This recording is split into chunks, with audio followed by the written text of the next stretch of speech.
One of the best parts of being in the car community is that cars come in all shapes and sizes, and in reality, even though your buddy Brad may have a new Mustang bought by his parents, you may cherish your car more, which is infinitely more valuable than a price tag. Because whether you're buying a project car, it's your first car, or upgrading from a beater, you can find an awesome mix of performance and practicality at the $5,000 price point. And I do want to preface that the cars I mention are realistic cars. I've seen so many articles saying, you can buy this 1997 Porsche Boxer, but why would you do that? We'll start with the Hondas, because at this price range, you can find a plethora of amazing cars. And so I'll start with a 5th gen Honda Prelude. Introduced in 1997, the 5th generation would only stay in production until 2001. 200 horsepower, 156 torque, which may not seem like a lot of power, but do recall that these figures are very comparable to a 2015 Civic Si, which is 15 years newer. So combine that with a 2,900 pound curb weight, 0 to 60 in 7 seconds, and a 5-speed manual, this car is a blast to drive. And if you can, look out for the Type SH model, which boasted a range of extra goodies including ATTS, aka Active Torque Transfer System. And the Prelude also came standard with modern amenities including heated seats, cruise control, a sunroof, and today, depending on where you live, you can generally pick up a clean condition Prelude for around $4,000, so a great deal.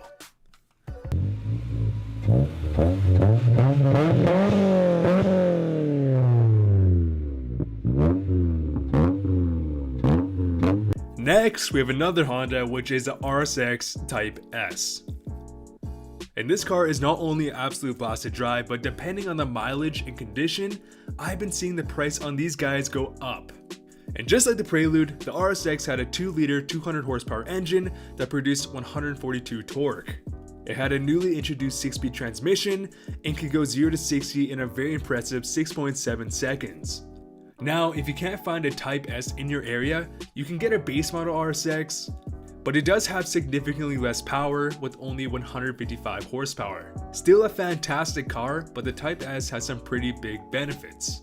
And honestly, if you're getting into cars or perhaps upgrading to a new ride, the RSX Type S is probably the #1 car on my list in this price range.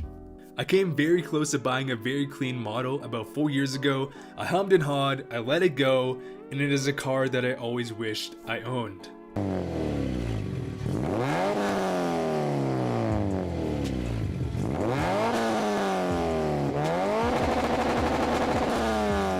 Next, we have the infamous Dodge Neon SRT4. And if you can somehow manage to find a clean example and love raw dramatic power, well, this car is for you. 220 horsepower, 245 foot-pounds of torque, and 90% of the time while you're driving, at least one of your wheels is spinning out. It had a 2,900 pound curb weight, 0 to 60 in a very impressive 5.6 seconds. And the Dodge Neon is a very raw experience. And it's probably a pretty dangerous car if this is your first car, but it has okay practicality with 4 doors and a 5-speed manual. So if you can find a clean example near you, which is kind of a unicorn, pick it up, they're awesome cars. Not the best interior build quality, but again, awesome performance.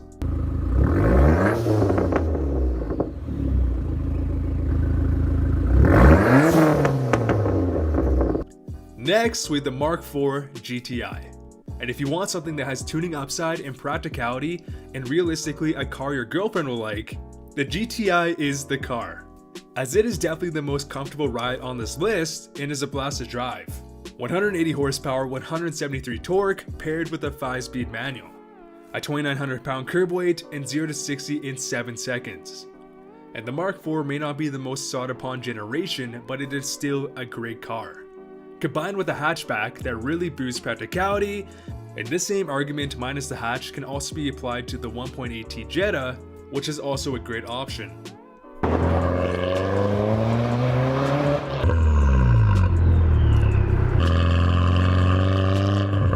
Next, we have one of the most underappreciated cars of the 2000s, the Cobalt SS Supercharged. And this car received no love. Now, the look is pretty polarizing, some people love it, some people despise it, But if you don't ever plan on owning a Hellcat, a supercharger is a really cool experience. After I graduated high school, I was looking for something that had more than just, the NA engine, and I actually bought a 2007 Cobalt SS, and I really liked it. It was great on gas, the interior is nice, it came with a stock boost gauge, which I thought was pretty cool, 205 horsepower, 200 torque, 0 to 60 in approximately 6.7 seconds, and you can find a clean example for well under 5,000. And I will say, from an owner's perspective, this car was really fun to drive in a straight line and made some awesome noise, especially if you got a cold air intake, but it definitely wasn't the best handling car that I've owned.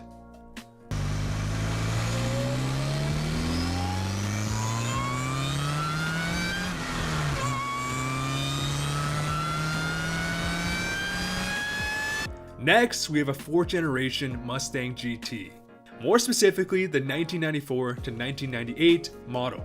But the Mustang is hands down the most powerful car on this list. 285 horsepower, 215 torque, 0 to 60 in 6.5 seconds, and of course a great sounding V8 engine.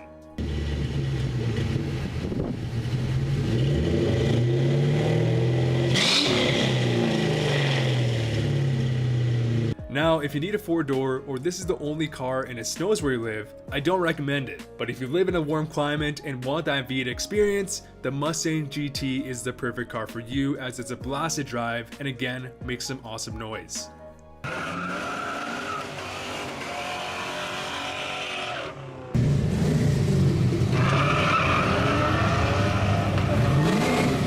And we will end with the legendary NA Mazda Miata.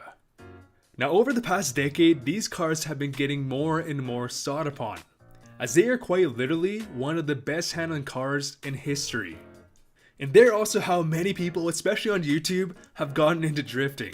Released in 1990, the Miata became an instant icon, as it was a 2-seater, nice-looking convertible cruiser that was extremely cheap compared to competitors, as it had a base price of $14,000. And what's insane about that is because it turned into an instant classic, I have seen very clean condition 100k Mazda Miatas go for well over $10,000. So it's safe to say if you don't destroy it, you're not going to lose your money. 115 horsepower, 100 torque, however, it only weighed 2,000 pounds. So it was peppy and it went 0 to 60 in 8.1 seconds, tied to a 5-speed manual. So what more could you ask for? I mean, maybe a supercharger. And if you're someone who has access to a more practical car or don't live in a winter climate, the NA Miata is a car that will not disappoint you. Especially if you prioritize fun factor versus raw power and want to get into modifying, as the NA Miata has a great aftermarket and can be an awesome place to start.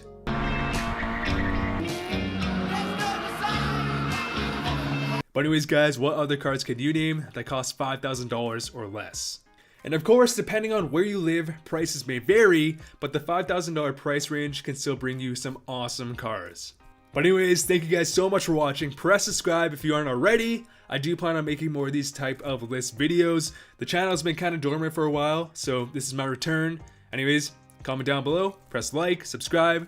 See you guys later.